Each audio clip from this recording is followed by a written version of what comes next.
Hola amigos y amigas, ¿qué tal? Soy Carlos Cordero, periodista del Financiero, y les doy la bienvenida a nuevo episodio del video podcast Guía para Emprender. En esta ocasión sobre obligaciones tributarias para pymes.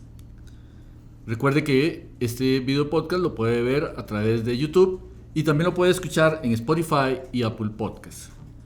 Para este episodio le damos la bienvenida a Joseph Valverde, gerente de impuestos del Baker Tilly. ¿Cómo está, Joseph? Muy buenos días, don Carlos. Un gusto estar por acá compartiendo con ustedes y ayudándoles en todo este proceso que es muy enriquecedor para los oyentes. Perfecto. Pago de impuestos. A nadie le gusta pagar impuestos, ¿verdad? Definitivamente. Pero ¿cuáles son, hablemos de, digámoslo así, los beneficios? ¿Y por qué debemos estar pendientes de este tema? Claro que sí. Bueno, don Carlos, básicamente los impuestos es la única forma que actualmente el Estado costarricense tiene para generar ingresos y con eso pagar tanto sus gastos de Estado como también los gastos sociales e infraestructura que necesita la sociedad para salir adelante. ¿Por qué digo que es una de las, casi que la única? Porque hay otros estados o gobiernos que se dedican a la venta de bienes y servicios. Sin embargo, en el caso de Costa Rica en particular, la principal fuente de financiamiento va a ser los impuestos, tanto de los contribuyentes al impuesto sobre la renta, también como todos nosotros como ciudadanos, en la parte del impuesto al valor agregado y otro sinnúmero de impuestos que va a depender de cada transacción diferente, los cuales el fin o la finalidad es financiar la obra del Estado.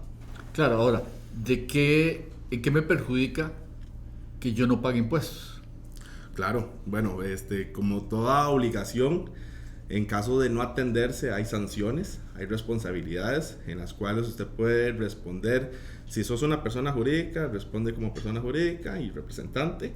Si sos persona física, hay sanciones monetarias e incluso si ya llegamos a un monto que supere los 500 salarios base y además de esto hay una conducta de dolo en la defraudación de impuestos, hablamos de sanción penal, cárcel para el infractor. Y volvamos a la cara al otro lado de la moneda. ¿En qué me beneficia?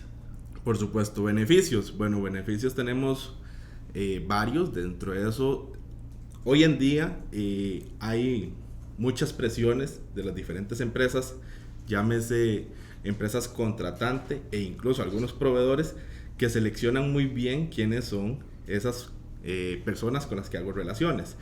En el caso en particular, transacciones con el Estado, es obligatorio estar completamente al día de sus obligaciones, tanto materiales como formales de impuestos, para poder optar por una contratación pública. Claro, también con multinacionales y con empresas grandes o pequeñas o medianas. Es correcto. Algunos filtros de grandes empresas multinacionales necesito saber que estás al día con tus impuestos, con tus obligaciones, porque mi imagen en el país es ser pro, o más bien que apoyo toda la cultura en correcta aplicación y no fomentar una conducta tal vez un poco ilícita en el comportamiento de no pago de impuestos o no presentación de obligaciones formales. Claro, además de que si yo como empresa grande quiero comprarle a un proveedor que es pequeño, necesito la factura electrónica. Por supuesto. Ya eso es parte, don Carlos, de las obligaciones formales que tiene el estar al día de impuestos. Una facturación electrónica, una condición de no omisión o no morosidad que te permita incluso generar importaciones de producto. Si tenés una condición de morosidad y quieres aplicar por una exoneración, por decirte un ejemplo, no la vas a poder obtener. Entonces, estar al día con tus impuestos definitivamente te da un sinnúmero de beneficios, tanto para la parte comercial como la tranquilidad también de los empresarios. Claro. Ahora bien, ¿cuáles son los impuestos que debo pagar como pyme?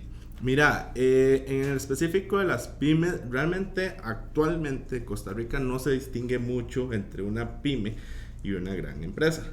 ¿Esto por qué? Bueno, tal vez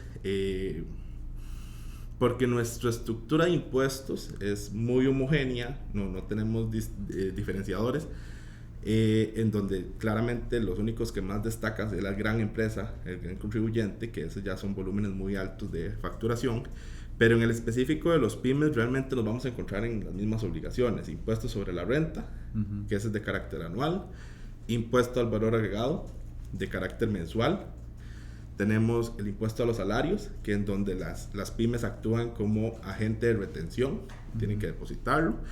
Y ya ahí, pues a ver, dependerá de las pymes si hacen importaciones o lo demás. Tenemos selectivo de consumo, que ya son procesos al momento de la importación como tal de los bienes. Claro. En el caso de las sociedades, es si la pyme está inscrita como sociedad. Eso es muy importante.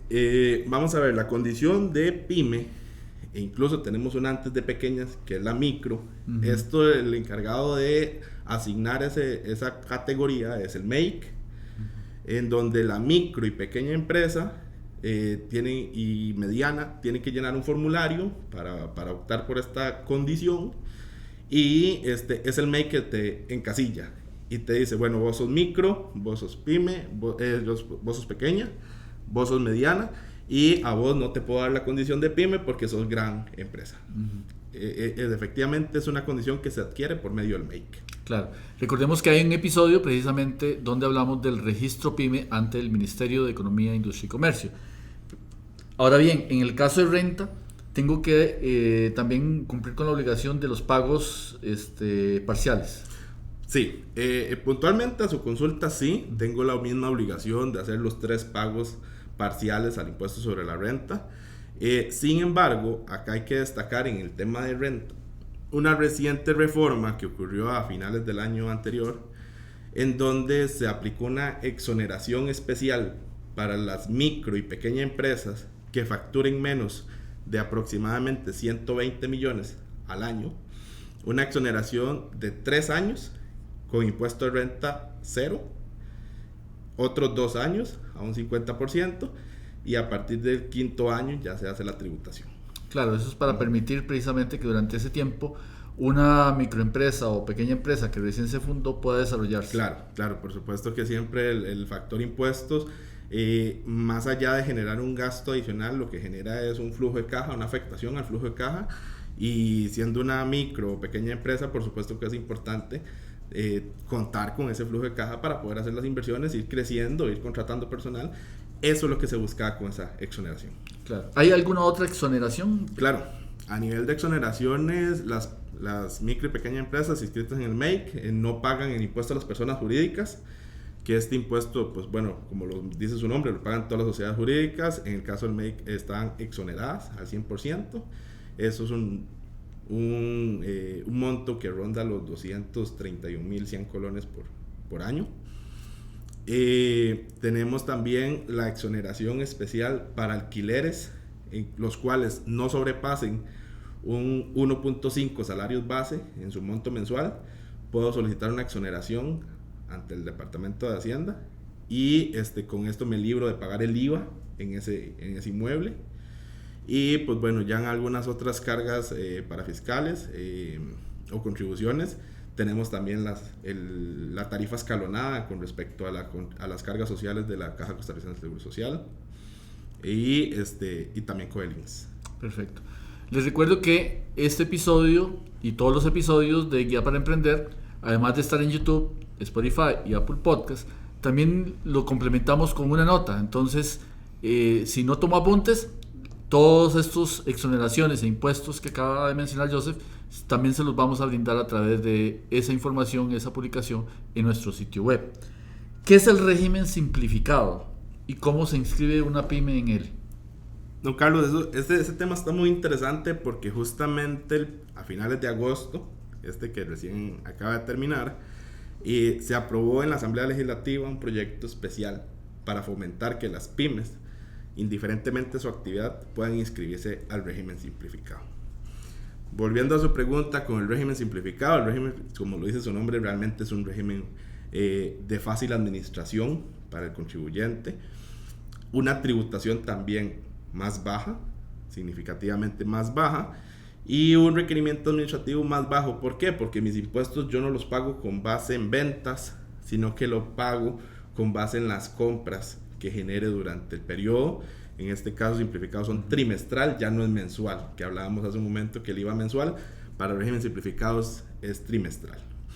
El régimen simplificado actualmente, digo actualmente porque todavía no se ha firmado la ley como tal, entonces no se ha hecho la reforma, es un régimen en el cual es una lista taxativa de actividades en las cuales destaca el comercio minorista, la confección de prendas, actividades de soldadura, bueno, entre otras. Pulperías, abastecedores, tramos. Bazares, incluso los vendedores en feria, taxistas. En ferias del agricultor. Ferias del agricultor, correcto. Talleres, de pronto.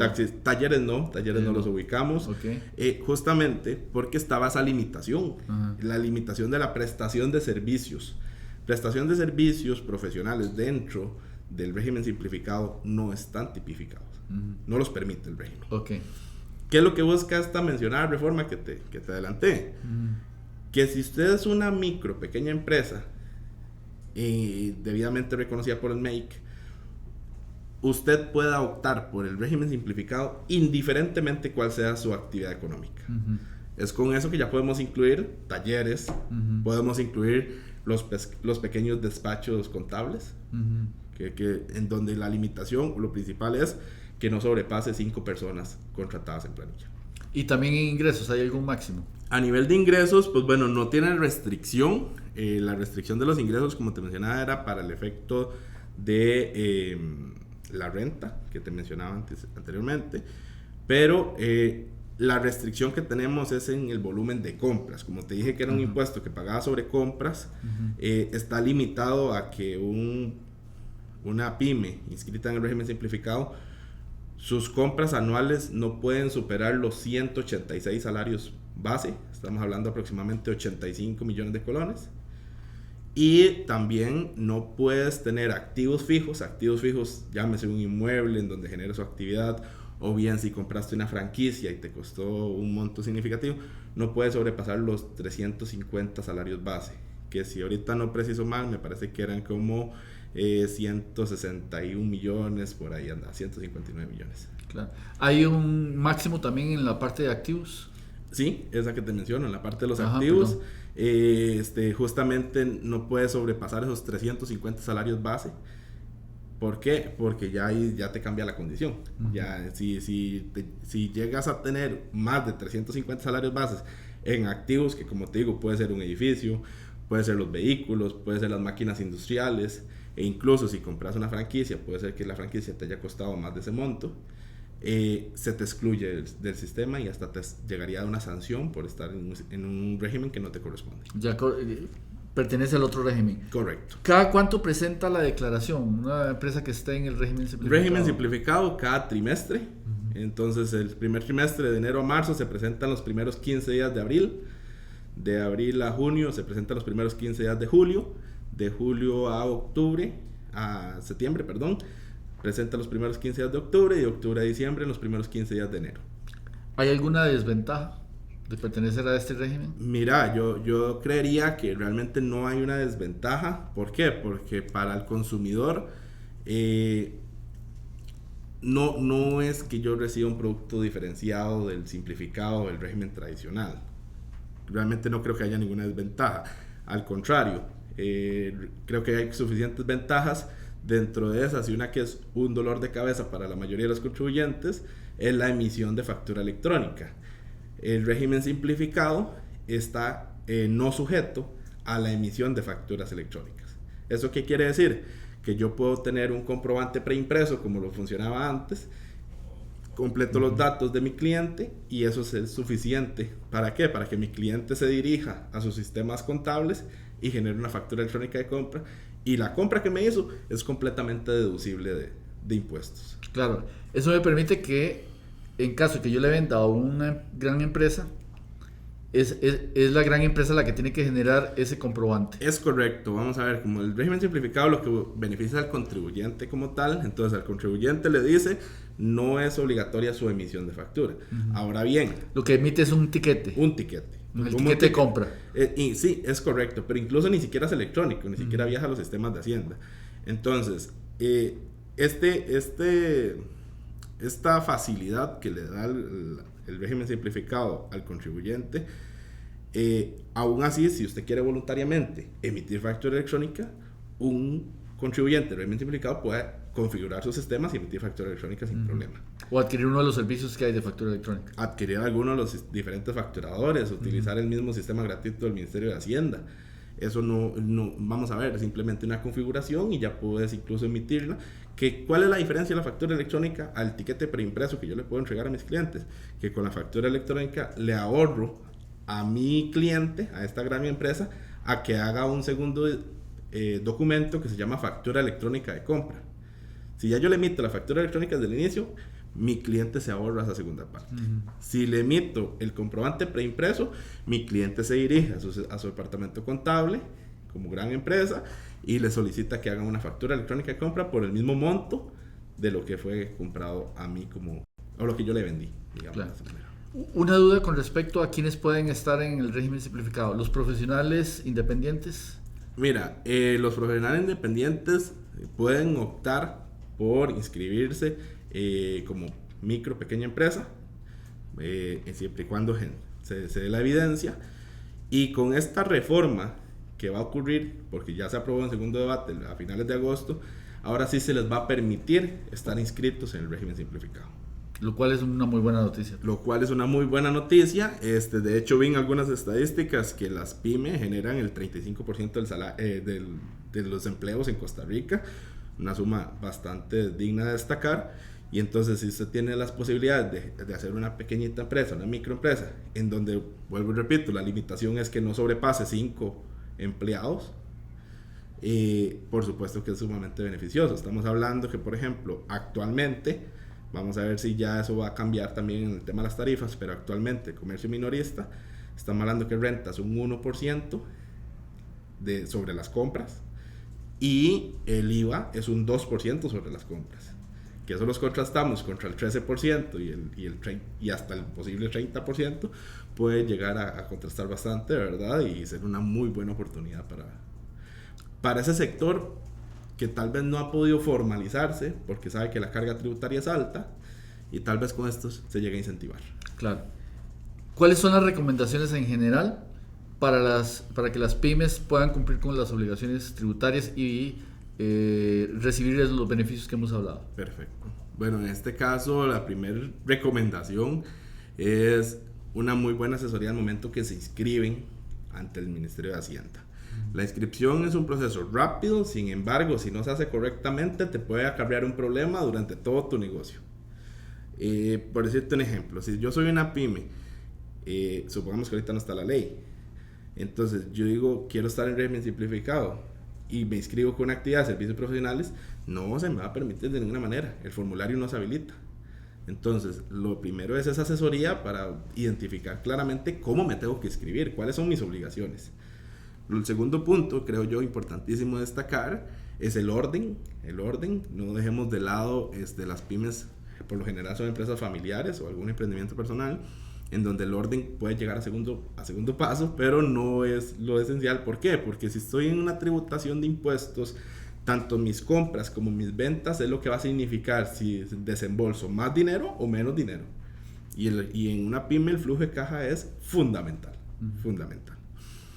El tercer paso, creo yo, es tener muy claro estos beneficios, ¿verdad? Que no llegue enero, que es cuando se pagan impuestos de personas jurídicas, se nos olvide que somos pyme, o más bien se me olvidó hacer la gestión para inscribirme como pyme, entonces me tocó un desembolso que bien que mal, 231,000 colones puede ser un capital importante al momento de generar una compra.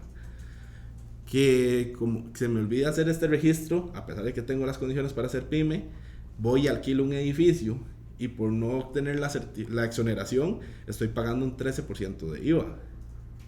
Que si hablamos de un flujo de un alquiler de 500,000 colones, es un flujo importante que al final mes a mes va a limitarte tus recursos. Entonces el orden es importante. ¿Por qué? Porque ese orden es el que me permite acceder a todas estas herramientas que me da el gobierno, la administración, para poder ejercer mis actos de comercio. Y ese orden significa tener contador, llevar la contabilidad al día y tener todos los documentos bien guardaditos, digitales o físicos. Usted lo dijo mejor que yo. Bueno, la ventaja de la factura electrónica es que la mayoría ahora todo es digital. Simplemente los dejo resguardados en el correo electrónico. Me acompaño de mi contador, me acompaño de la empresa asesora. De hecho, nosotros en Baker Tilly tenemos una oficina específica para pymes. Me acompaño con estos, los cuales siempre van a buscar es mi optimización financiera y tributaria. Perfecto. Completamente. Y pues no, yo creo que definitivamente las pequeñas empresas, siempre la clave o la oportunidad que van a tener es cómo administran su dinero.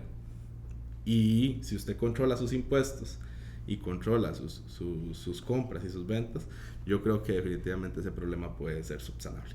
Muchas gracias, Joseph. Don Carlos, un gusto.